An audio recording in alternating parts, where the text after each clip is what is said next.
وہ کبھی یہ نہیں کہے گا کہ پتھری ہے بس تکا مار دیا. بھائی ڈاکٹر صاحب پتھری کا پین کیوں ہے؟ تو وہ جواب میں کہ کیا گردوں میں پتھری ہوتی نہیں ہے کیا؟ آپ بولو گے ہوتی تو ہے, میرے ہے یا نہیں ہے مجھے تو یہ تو بتاؤ.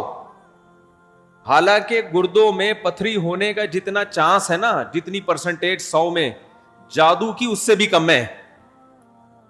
ہزاروں میں کسی ایک پہ ہوتا ہے جادو.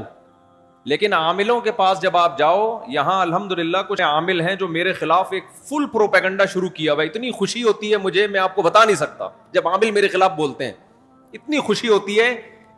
اور میں کہتا ہوں کمبختو, تمہارے پاس جادو چڑیل جن بھوت, تم میرے خلاف بولتے کیوں؟ نقصان پہنچا دو یار تم. تو اس سے ان کا کمزور ہونا اور ثابت ہو جاتا ہے کہ یہ ان تلوں میں تیل نہیں ہے. خیر میں نظر کے موضوع کو مکمل کروں کیونکہ روحانی عاملوں کی بات آتی ہے تو مجھے ان کے خلاف بولنے میں ایسا خون بڑھتا ہے میرا, ایک دم جوش میں آ جاتا ہوں. ایسا لگتا ہے کچھ نہیں بھی کھایا ہو پاور آ جاتی ہے باڈی میں. ان کے خلاف بولنے میں مزہ بہت آتا ہے. صرف مسجد کا تقدس ہے, باہر آؤ تو اس طرح نہیں بولوں گا, انگلش میں بھی گالیاں دوں گا, پنجابی میں بھی, اردو میں بھی. یہاں بڑے بڑے عامل ہیں جو بڑے پنپ رہے ہیں اور ہمارے بڑے بڑے مولانا جا کے نا ان کو پروموٹ کر رہے ہیں, بے شرموں کو, ان بے غیرتوں کو. خیر فی الحال اتنی گالی کافی ہے. تو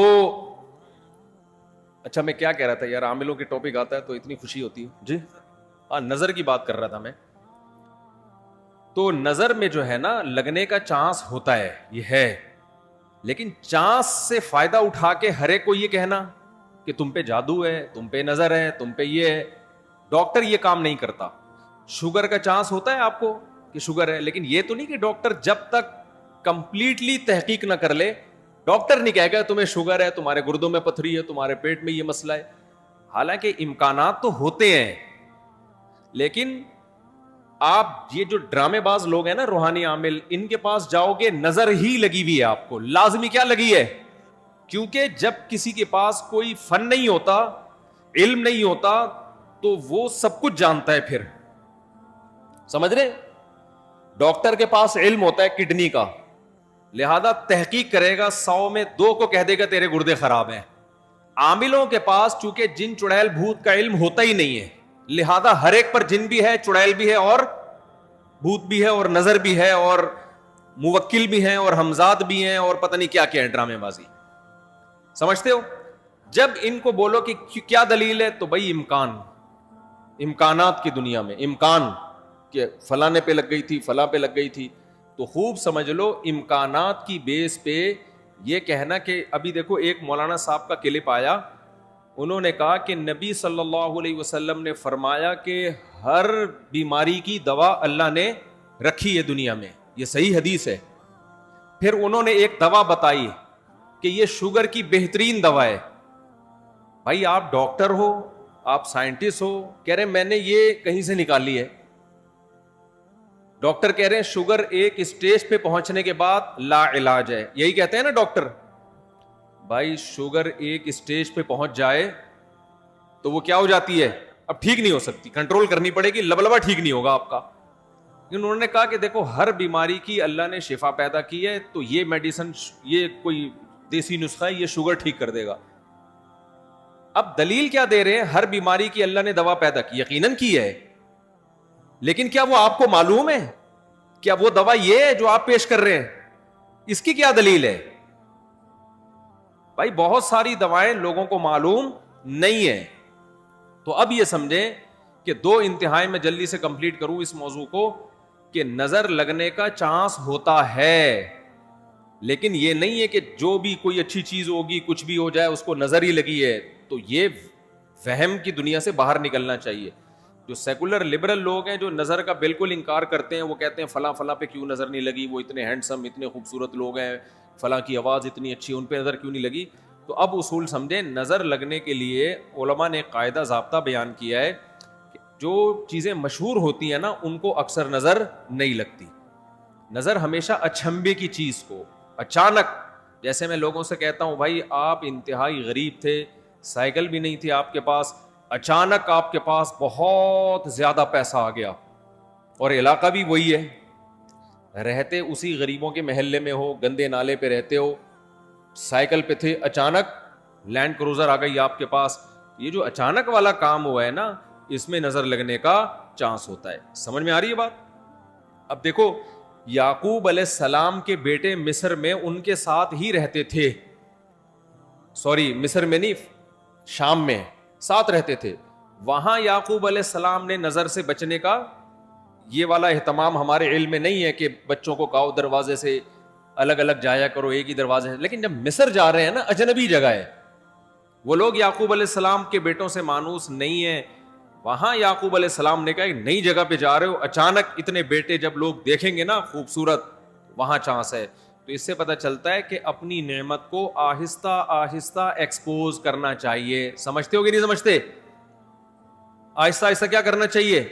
پہلے پہلی ہو پھر دوسری, استغفر اللہ, یعنی آہستہ آہستہ. ایک کمارا آدمی جس کو کوئی رشتہ نہیں دے رہا تھا, اچانک 4 بیویاں لے کے گھوم رہا ہے, تو چانس ہوتا ہے اس کے نظر لگنے کا. اس لیے ایک دم سے نہیں, تھوڑا تھوڑا آہستہ آہستہ. پہلے پہلی ہوگی, دوسری میں کچھ پٹو گے, تھوڑی بےزتی ہوگی, تھوڑی عزت ہوگی, کچھ لڈو کچھ گالیاں مل جل کے, پھر تیسری. تو اس طرح کر کے چلانا, ٹھیک ہے؟ تو اچانک کوئی نعمت آتی ہے تو اس پہ نظر لگنے کا چانس ہوتا ہے. دوسری بات یہ ہے کہ نظر سے بچنے کے لیے جو نبی صلی اللہ علیہ وسلم نے دعائیں بتائی ہیں, ان دعاؤں کا اہتمام کرنا چاہیے. اعوذ بکلمات اللہ التامہ من کل شیطان وہامہ ومن کل عین لامہ, یہ دعا پڑھنی چاہیے. اور اپنی نعمت کا اظہار ان لوگوں کے سامنے کرنا چاہیے جو آپ سے محبت کرتے ہیں, وہ خوش ہوں گے. بعض دفعہ انسان دوسرے سے محبت کے دعوے کرتا ہے لیکن جیلس ہو جاتا ہے. وہ جب آپ اس کو بتاتے ہیں نا میرے پاس اتنا پیسہ, میری ارننگ اتنی ہو گئی, تو وہ اندر اندر سے جل رہا ہوتا ہے. تو حاسد کی نظر لگنے کا چانس زیادہ ہوتا ہے. سمجھتے ہو؟ تو اپنی نعمت ہر ایک کے سامنے نہیں بیان کرنی چاہیے. بعض دفعہ اپنی نظر بھی لگتی ہے انسان کو, تو خود پسندی میں عجب میں مبتلا نہیں ہونا چاہیے. جب بھی کوئی نعمت ہو آدمی کیا کہے, اللہ کی دین ہے بھائی, میرا کمال نہیں ہے. کس کی دین ہے؟ یہ اللہ کی دین ہے. تو ان چیزوں کے اہتمام سے نظر کا چانس کم ہو جاتا ہے. باقی عاملوں کے پاس نہ نظر کا کوئی علاج ہے سوائے مسمرزم کے, دماغ کو کنٹرول کر کے کچھ الٹی سیدھی چیزیں آپ کی کھوپڑی میں ڈال دیتے ہیں, تو اس سے آپ سمجھتے ہو کہ میں ٹھیک ہو رہا ہوں. ٹھیک نہیں ہوتے, آپ مینٹلی تھوڑا سا کیا ہو جاتے ہو, مطمئن ہو جاتے ہو. اور ان کا اپنا دماغ بھی خراب ہوتا ہے, آپ کا بھی دماغ خراب کرتے ہیں. سمجھتے ہو؟ اچھا, میں جب عاملوں کے خلاف بولتا ہوں لوگ کہتے ہیں یہ 2 نمبر عاملوں کے خلاف ہے. بالکل غلط بات. میں 1 نمبر عاملوں کے خلاف ہوں, یہ ذہن میں رکھو. 2 نمبر کو تو میں لفٹ ہی نہیں کراتا. میں ان عاملوں کے خلاف ہوں جن کو علماء بزرگان دین سمجھتے ہیں کہ بہت بڑی پہنچی ہوئی چیز ہے یہ. میں ان کو 2 نمبر سمجھتا ہوں. یہ کخ بھی نہیں کر سکتے. سمجھتے ہو؟ یہ کچھ بھی نہیں کر سکتے, چاہے امریکہ میں ہو, چاہے جاپان میں ہو, چاہے پاکستان میں ہو, چاہے کراچی میں ہو, چاہے پنجاب میں ہو, سب ایک جیسے ہیں. تو اس لیے اپنے آپ کو بچاؤ ان فضول لوگوں سے. اچھا بھائی, حضرت محمد صلی اللہ علیہ وسلم پر جادو کے اثرات سے متعلق اہل سنت کا کیا عقیدہ ہے؟ نبی پر جادو ہوا تھا, بخاری مسلم سے ثابت ہے, لیکن ہوا کیوں تھا؟ آپ کہیں گے نا ایک طرف تو آپ کہہ رہے ہیں جادو اتنی آسان نہیں ہے, ہزاروں میں کسی ایک پہ, تو پیغمبر پہ ہو گیا. دیکھو کچھ چیزیں نبی صلی اللہ علیہ وسلم کے ساتھ ایسی ہوئی ہیں جن میں کوئی حکمت تھی. یہودی آپ کو جادوگر کہتے تھے, جادوگر جادوگر. اللہ نے تھوڑا سا اثر ہونے دیا تاکہ یہودیوں کو الزام لگانے کا موقع نہ ملے. جادوگروں پہ جادو کا اثر نہیں ہوتا, تو تھوڑا سا اثر اللہ نے ہونے دے دیا. اتنا اثر کہ آپ کبھی کبھار بھولنے لگے کچھ چیزیں, کچھ کام کیا ہوتا آپ کو یاد نہ ہوتا. اس سے زیادہ اثر نہیں ہوا آپ کے اوپر. اور یہ اثر اس لیے اللہ نے ڈالا تاکہ لوگوں کو یقین آ جائے آپ بشریت میں کامل ہیں اور آپ جادوگر نہیں ہیں. اصل مقصد یہ الزام کی نفی تھی. اگر یہ اتنا آسان ہوتا تو ابو بکر پہ کیوں نہیں ہو گیا میرے بھائی, حضرت عمر پہ کیوں نہیں ہو گیا, حضرت عثمان پہ کیوں نہیں ہو گیا, سیدنا علی پہ کیوں نہیں ہو گیا؟ یہ تو ایک تماشا بنا لیتے لوگ. فرعون کے موسیٰ علیہ السلام کے مقابلے میں جادوگر آئے ہیں. آپ لوگ کو آواز صحیح آ رہی ہے؟ گونج تو نہیں رہی ہے آواز؟ مجھے تو گونج رہی ہے آواز. بھائی موسیٰ علیہ السلام کے مقابلے میں جادوگر آئے. قرآن کہتا ہے یخیل الیہ من سحرہم انہا تسعی. جادوگروں نے دماغ کو ایسا کیپچر کیا ہے کہ دیکھنے میں ایسا لگا کہ یہ لاٹھیاں نہیں بلکہ سانپ ہیں. حقیقت میں وہ لاٹھیاں سانپ نہیں بنی تھی, دماغ میں کچھ انہوں نے ایسا کیا ہے نا کہ یخیل, خیال پیدا ہوا کہ یہ لاٹھیاں نہیں بلکہ کیا ہے, سانپ. دیکھو انبیاء کے دماغ کو ایسے کیپچر نہیں کیا جا سکتا. لیکن اللہ نے یہاں ہونے دیا. موسیٰ علیہ السلام کو بھی ایسا لگا کہ یہ لاٹھیاں نہیں بلکہ کیا ہے, سانپ ہیں. اس میں حکمت تھی نا, تاکہ مقابلہ تو ہو.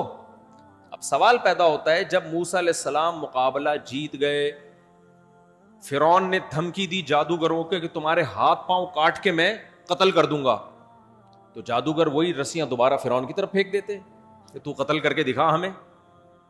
کیا خیال ہے بھائی؟ یا فرعون پہ جادو کر دیتے. ہوا جادو فرعون پہ؟ بولتے کیوں نہیں, مجھے تو لگ رہا ہے آپ لوگ پہ ہو گیا. نہیں ہوا نا فرعون پہ جادو. بھائی جادوگر ہزاروں جادوگر تھے, سینکڑوں تو تھے ہی. انہوں نے سوچا کہ یار تو ہمیں دھمکی دے رہا ہے, انتر منتر کلی کل انتر ہو جا منتر چھو, یوں کرتے فرعون ٹیڑھا ہو جاتا. فرعون کی ساس کو کچھ چیزیں سکھا دیتے. کیا خیال ہے؟